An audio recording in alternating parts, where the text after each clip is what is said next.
I hope that people will be watching Genie when I'm long gone. I'm never going to die. Yeah. Richard, this is obviously adapted from your own TV film from the 90s. So why did you decide that this was the time to kind of refresh this idea, and what were the kind of biggest changes this time around? Well, I love a joyful Christmas movie, and I had an idea of how I could make the old film, which was about sort of being a lonely singleton, into, you would have played that one as well, but into a film about family and kids and all those things that I'm increasingly worrying about, are you spending enough time with your family? So as it were, it appealed to my constant love of Christmas movies and what I'm thinking about a lot now. And the big change, well, we made a lot of changes. Yeah. We set it in New York. We've got, Bernard's got a family, and the Genie's a woman. So we changed pretty well everything. And what was it that appealed to you about kind of taking on the role of Bernard? It was kind of, as being in a Christmas film, something that you'd quite liked the idea of before? What was the... Yeah, I love the idea of being in a Christmas movie. I love Christmas movies. I've actually not seen the first movie as well. I've not seen Bernard and the Genie. You wouldn't bother. No, it's lovely. It's a seminal version now, you know. Yeah. But yeah, I love Christmas movies. I really remember being a kid, and just the movies that were on TV at Christmas were just better. Right, that was when the movies that had been recently in the cinema would make it onto the TV. So it was just really exciting, you know. So all the best movies are on at Christmas, so you have to be in a Christmas movie eventually. You know?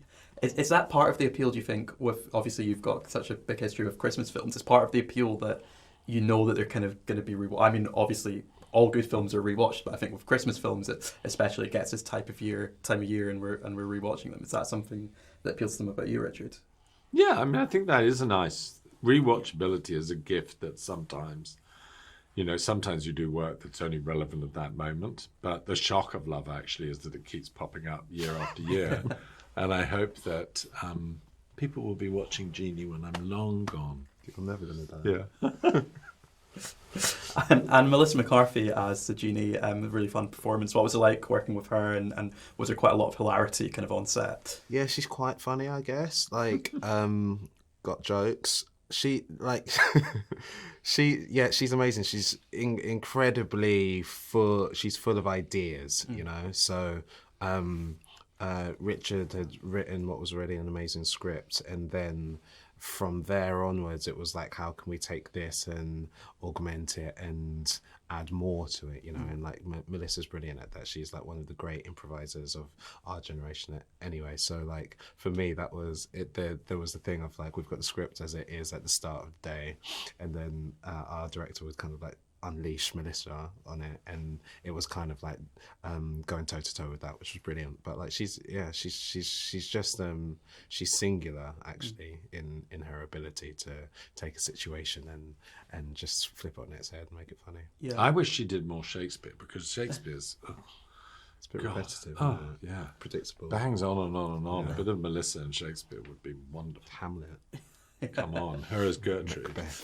On the subject of Christmas films, obviously it's 20 years this year since Love Actually came out. How do you kind of look back on that now? Do you still watch it often, or do you kind of, is it kind of in the... No, I don't watch Love Actually very often, and when you do watch your old movies, it's funny how they're like just a very expensive diary. So I watch it and think, oh my God, we ran out of time that day, and Emma Thompson ticked me off the fact she didn't know the names of her own children and stuff like that. But so it's quite sweet. And when I watch the Genie movie, I'm kind of trying hard to focus on the fact that it's Bernard and the Genie, but I'm also seeing Paapa and Melissa having a good time in a room. So, you know, I consider Love Actually just this strange bit of luck that it's still around. What are the kind of Christmas films that you particularly enjoy kind of revisiting year after year? Are the ones that you can't go a Christmas without watching?